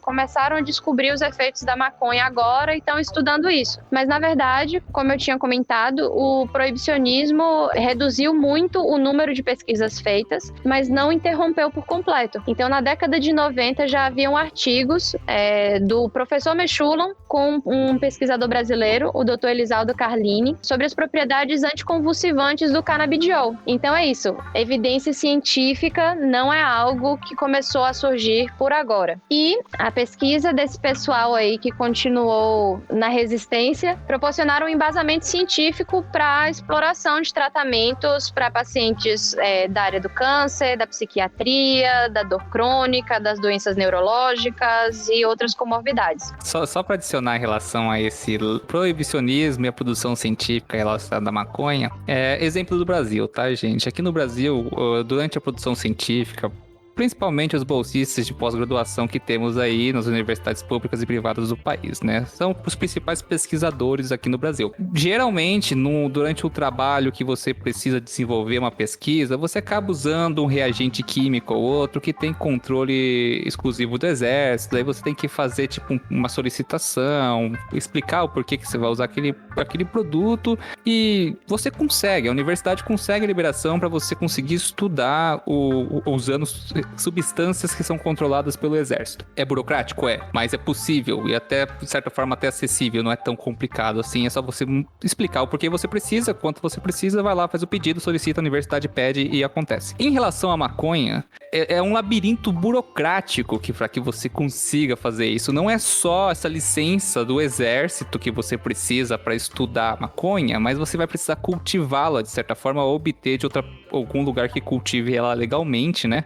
Temos alguns órgãos aqui no Brasil que fazem esse cultivo, alguns são ligados ao governo, mas é uma treta, cara. É uma dificuldade para você conseguir estudar a maconha aqui no Brasil. Foi negado à USP o direito de estudar cannabis. Imagine, uma das maiores potências científicas do Brasil, que já tem aí um problema, né? A gente tem... aí me fugiu a palavra struggling. A gente tem aí lidado com várias dificuldades relativas à produção científica no país, e aí uma potência de tratamento com uma grande universidade é negada. Então, não só por aspectos sanitários, mas por questões judiciais, né? É bem complicado. Pra você ver, a USP, que todo mundo que mora no Brasil sabe que é uma faculdade de referência nacional, e não ter essa dificuldade, não conseguir a licença para estudar maconha. Imagina universidades menores ou unidades de universidades grandes que ficam distribuídas nos interiores dos estados.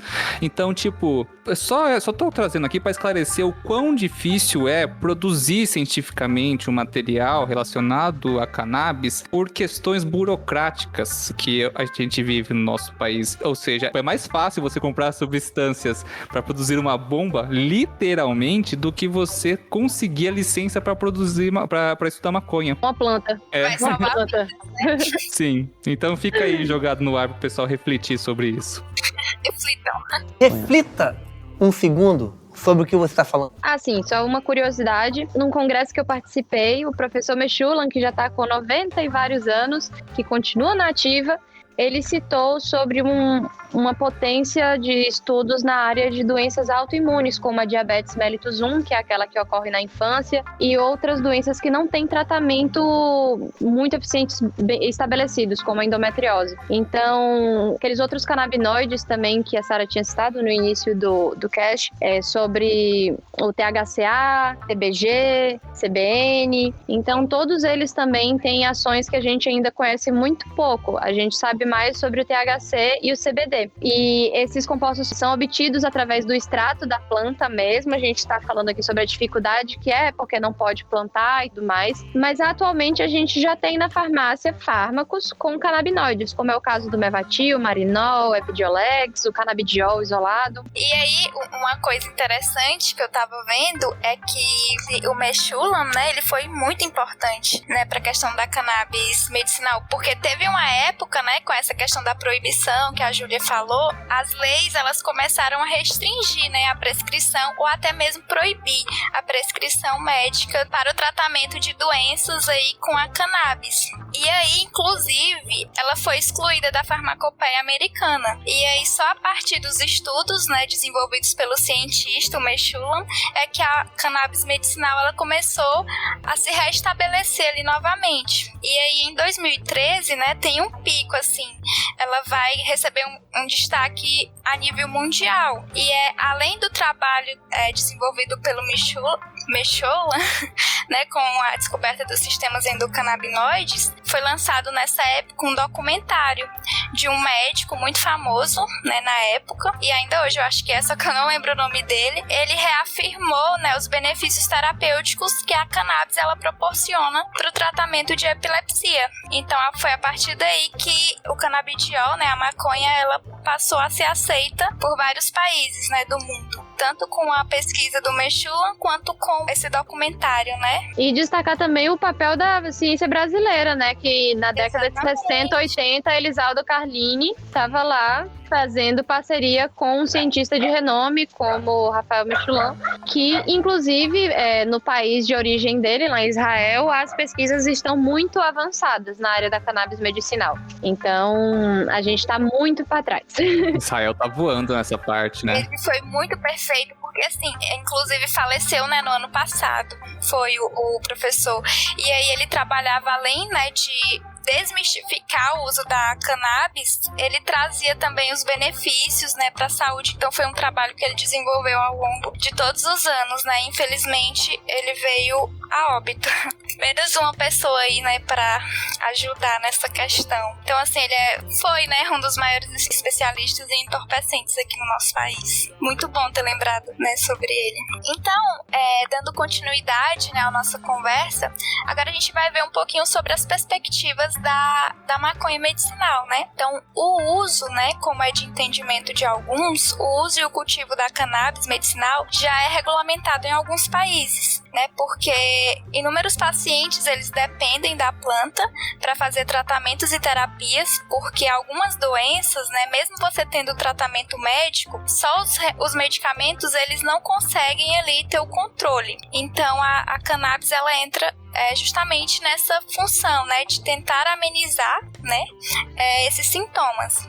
Além das terapias, né, os tratamentos, e aí tem também a questão de alguns fazerem terapias e tratamentos ou até mesmo extraírem o princípio ativo da planta para criarem o seu próprio medicamento, que a gente já discutiu lá anteriormente, né, que algumas pessoas elas se formam, né, procuram, né, estudar para entender e começar a produzir o seu próprio medicamento para aquela doença. Então, assim, em países onde o consumo medicinal é regulamentado, como eu falei, os pacientes eles vão ter uma formação, né, para poder saber manipular essas substâncias e fazer o uso individual. Agora, em se tratando do nosso país, a questão é totalmente diferente, né? Então é importante relembrar que em 2008 aconteceu aqui a primeira marcha da maconha em São Paulo, onde foi possível reunir ali mais de 100 mil pessoas, e essas manifestações elas foram liberadas pelo Superior Tribunal Federal, né? Só que esse movimento ele surgiu lá nos Estados Unidos na década de 90. Como os Estados Unidos sempre foi assim bem influente nos outros países, isso fez com que incentivasse, né, os países de todo o mundo a fazer essa manifestação também. Então, aqui no Brasil foi em prol da legalização da cannabis, tanto para uso recreativo, quanto também pelo fim da política de guerra às drogas. Mas e aí, como é que está o panorama atual, né, sobre a regulamentação da cannabis aqui no Brasil e as leis? A gente vai agora para a parte mais complicada, né, de toda a conversa. É verdade. Quer dizer, às vezes não. Então, o plantio da cannabis para uso medicinal e científico já é previsto no Brasil desde 2006, que é o ano da lei atual vigente de drogas no Brasil, que foi aprovada no governo Lula. Mas, apesar do uso medicinal ser previsto nessa lei, pouco se avançou até mais ou menos o ano de 2015. Uma coisa importante sobre essa lei é que ela estabeleceu também, pela primeira vez, penas alternativas às de privação de liberdade para o porte e o plantio destinado a consumo próprio de cannabis. Então, aquela questão que a gente estava falando sobre o encarceramento em massa e etc., essa lei foi o primeiro e discreto avanço que a gente teve nessa questão de política de drogas. Mas a gente tem que lembrar que tem um fator nessa lei. Ela só funciona se você for branco ou rico. Perfeitamente. Aí... Depende do seu tom de pele pra gente aplicar ela. Então, no quesito sanitário, a regulamentação se inicia de maneira mais estabelecida em 2015 com a publicação de uma resolução, a RDC 17, pela Anvisa, que liberava a importação do canabidiol. E aí essa importação, eu posso usar esses termos mais algumas vezes, como uso compassivo, que é esse uso importado. Então, essa resolução da Anvisa liberava o uso compassivo do canabidiol, autoriza a comercialização do Mevatil, o primeiro fármaco com canabinoides comercializado no Brasil, nas farmácias, que é um medicamento utilizado no tratamento da espasticidade da esclerose múltipla. Até então, para um paciente ter acesso a esses produtos, ele precisava de uma autorização judicial para sua importação. Então, agora, existe uma via que é meramente sanitária, né? Você entra lá numa lista de autorização da Anvisa para a importação de um medicamento. E existem algumas outras resoluções importantes sobre a regulamentação, para quem quiser dar uma olhada, que são documentos emitidos pelo Ministério ou pela Anvisa. A resolução 327 de 2019, a 335 de 2020, e vão somando algumas coisas para a regulamentação da importação desses medicamentos. Então, atualmente, você já pode comprar um derivado de cannabis na farmácia ou importar através do uso compassivo. E existem ainda autorizações que são judiciais, como as famílias que conseguem o habeas corpus.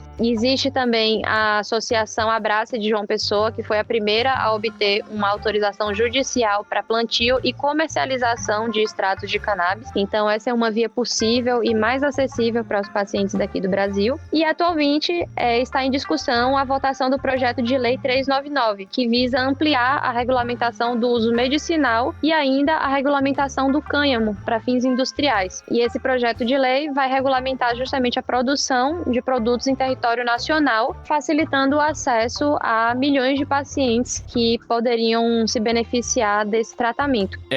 Aqui a gente tem que colocar uma coisinha legal, porque assim, a gente está observando que está tendo avanços e engatinhando, mas ele tá indo para frente. De pouquinho em pouquinho tá acontecendo pequenas mudanças pontuais. Hoje você consegue sim tratar condições que podem ser tratadas com o status da maconha. Você consegue tratar isso legalmente, né, usando esse medicamento hoje. Só que é bom a gente lembrar aqui, salientar que a gente tem dois empecilhos grandes aqui. Um é desinformação, né? Muitas pessoas deixam de procurar esse tratamento ou por preconceito ou por desinformação. O outro é que mesmo que você procure esse tratamento por as vias legais atuais, o custo acaba sendo elevadíssimo. Apesar de que hoje já tem alguns produtores nacionais que é regulamentado pelo governo, e mesmo sendo 1/3 do valor do que o importado, ele ainda é um valor muito elevado. Então, eu não sei se existe algum subsídio do governo relacionado a esses fármacos, como acontece com alguns tipos de fármacos extremamente caros, que você pode obter pelo SUS a partir de uma ação judicial. Mas a gente tem que colocar aqui que mesmo que já seja possível fazer isso de forma legal, há muitos empecilhos que levam as pessoas a nem buscar esse tipo de tratamento, seja ele empecilhos sociais ou judiciais, né? Não sei se a palavra certa é isso. Burocráticos, isso. Sociais como preconceito e burocráticos como e financeiros, econômicos. Exatamente. Econômicos, porque esses fármacos que a gente citou, que tem nas farmácias hoje, um frasco tá por cerca de 2.500, 2.700. Então, imagina, para um paciente que tem uma doença grave, que faz uso de outras medicações, conseguir bancar isso. E o Sérgio tinha comentado se existe o oferecimento pelo SUS, e existe uma tentativa, mas da maneira que tentou-se implementar isso, é um pouco questionável, assim, entregar a patente para um único laboratório, que tem um preço elevado.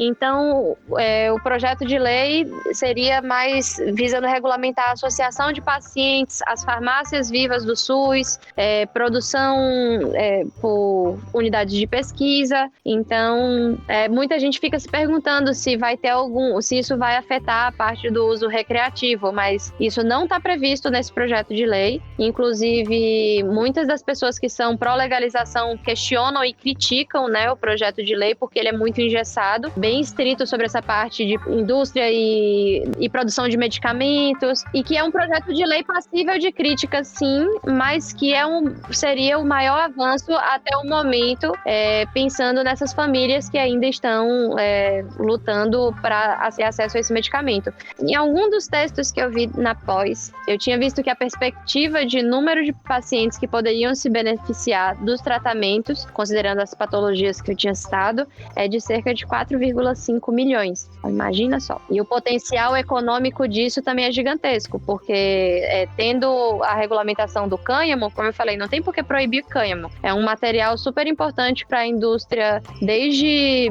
biocombustível, engenharia de materiais, indústria alimentícia. Lembrar pro pessoal que cânhamo, se você fumar, não dá barato, tá, gente? Ele é só fibra vegetal. Então, a proibição dele não faz... Não sei, só pra começar, a proibição dele não faz sentido. Vamos começar por aí. Ele não tem a quantidade considerável pra deixar a pessoa, você pode fumar uma árvore inteira, você não vai ficar chapado. É de boa. Pois é, então a gente tem um potencial aí de saúde e econômico muito grande se a gente conseguir a ampliação da regulamentação, que, como o Sérgio tinha comentado, né, tudo ainda é engatinhando se a gente for comparar com outros países, mas dentro do cenário atual ia ser um marco muito histórico. Perfeitamente. Sabe o que é foda? A gente gosta, né? Não, a gente não, né? Tem certas pessoas adoram comparar a política de países desenvolvidos quando essa política é de acordo com seus valores, né? Só que daí, quando a política não é de acordo com seus valores, eles nem citam, ignoram e fingem faz vista grossa. Tipo, a gente podia estar muito bem copiando as políticas, não copiando, até melhorando as políticas que os Estados Unidos empregam lá em alguns estados com a liberação da maconha para uso medicinal.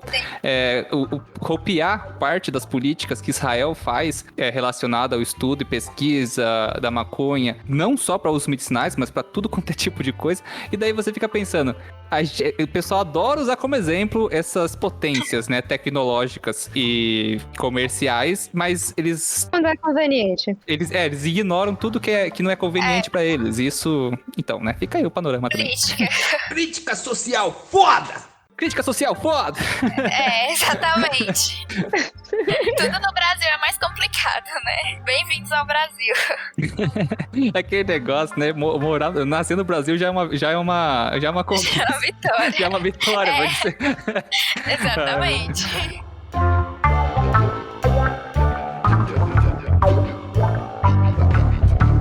Muito bem, galera, vamos entrar então na reta final desse episódio. Vamos fazer aqui uma contextualizaçãozinha rápida sobre tudo que a gente viu aqui. A gente falou da origem, né, da maconha até os seus usos no decorrer da história, um perfil um pouco mais atual, e depois a gente foi desenvolvendo um pouquinho sobre o contexto de que houve das políticas de proibicionismo, palavra difícil para mim, a língua travada.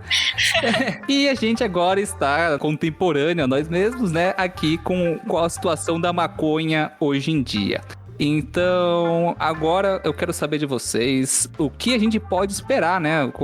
Qual é a visão de vocês relacionadas ao que a gente pode esperar a liberação da maconha para uso medicinal, recreativo ou industrial? E também, depois eu quero saber um pouquinho as considerações finais de cada uma, né? Eu acho que dá para conciliar isso numa única sentença, né? Vamos lá, Sara, primeiro você. Então, gente, como vimos, né, a cannabis medicinal foi e é importante para a humanidade. Então, desde a antiguidade, desde sim, milhares de anos atrás. O nosso país ele já avançou um pouquinho, né, em relação à regulamentação, como o Sérgio falou, mas a regulamentação em leis, mas ainda falta muito. Foi só um pouquinho assim, mas já é suficiente, né? Quer dizer, não é suficiente, né? Mas falta muito pra gente avançar. Então, no meu ver, além disso, falta também uma questão da divulgação, né, mais ampla sobre o assunto, esclarecimentos mais eficazes sobre o CDB, porque como vimos, o uso recreativo é totalmente diferente do uso medicinal, isso é importante falar. A gente não pode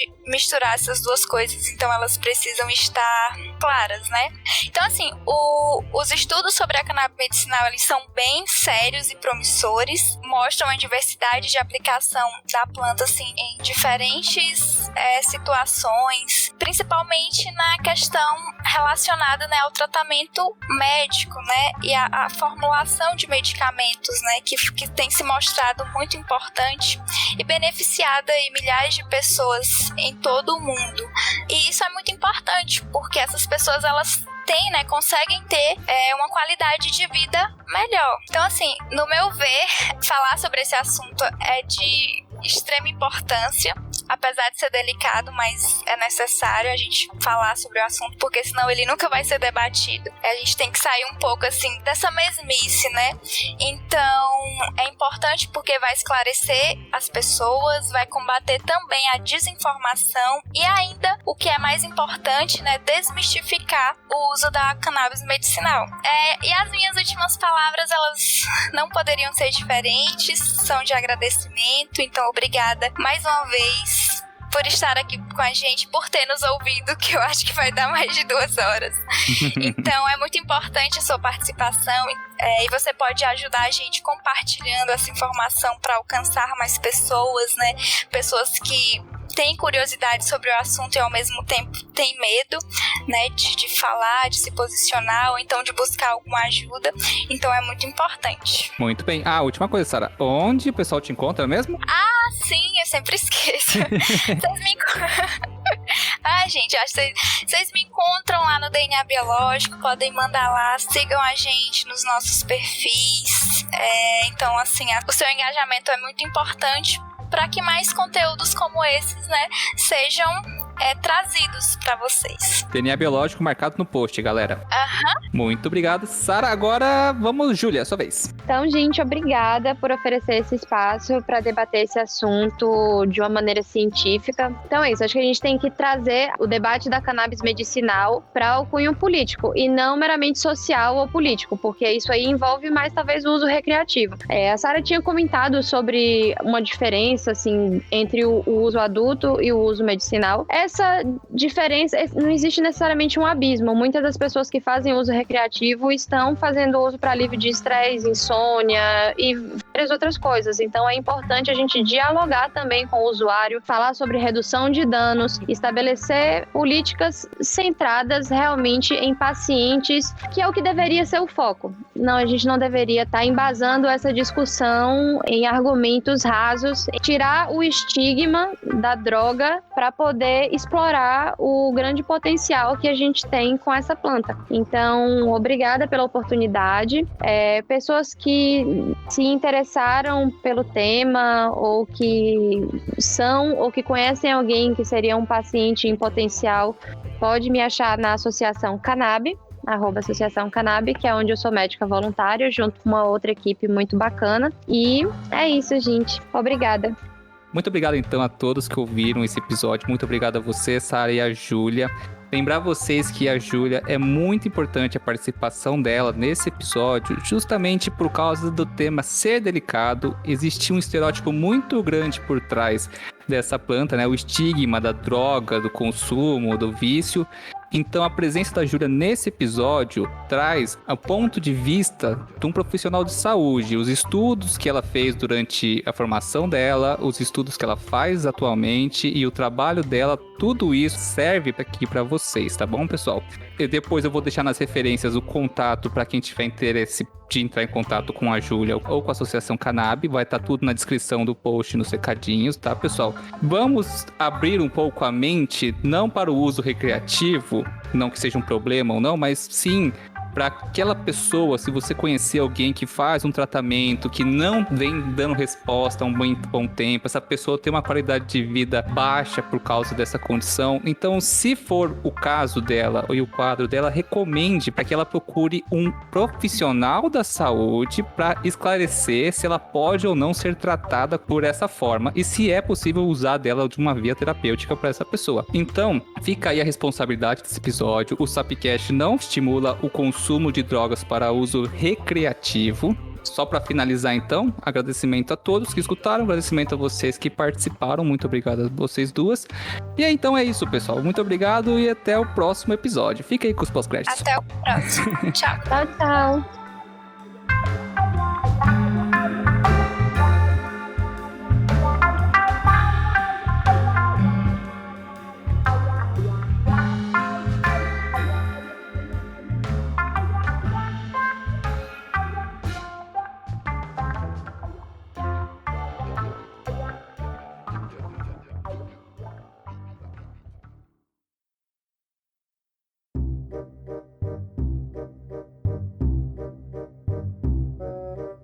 E uma coisa interessante, Sara, é que os medicamentos que compõem...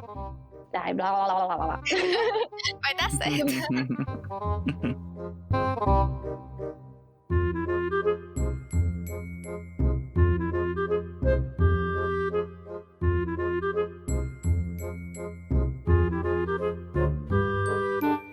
Shainan. Shainan. É Shainan o nome do cara, Shainan. Ah, eu vou tentar baixar. Imaginei um cara tipo o Pai Mei do Kill Bill aqui agora. Puxando a barbinha pro lado, né? Perfeito.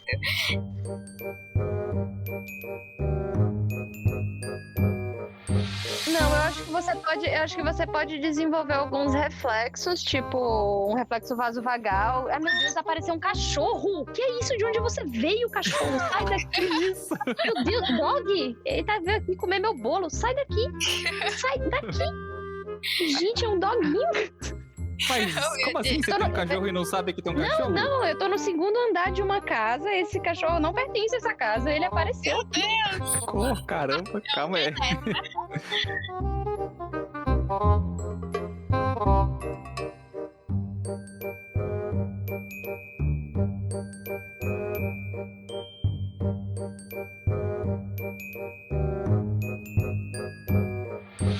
O cachorro comeu meu bolo.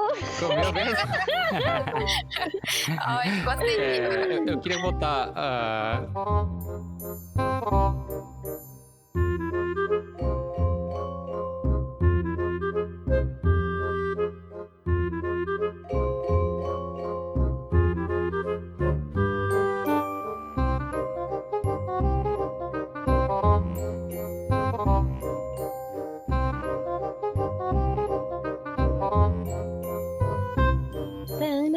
Corta tudo.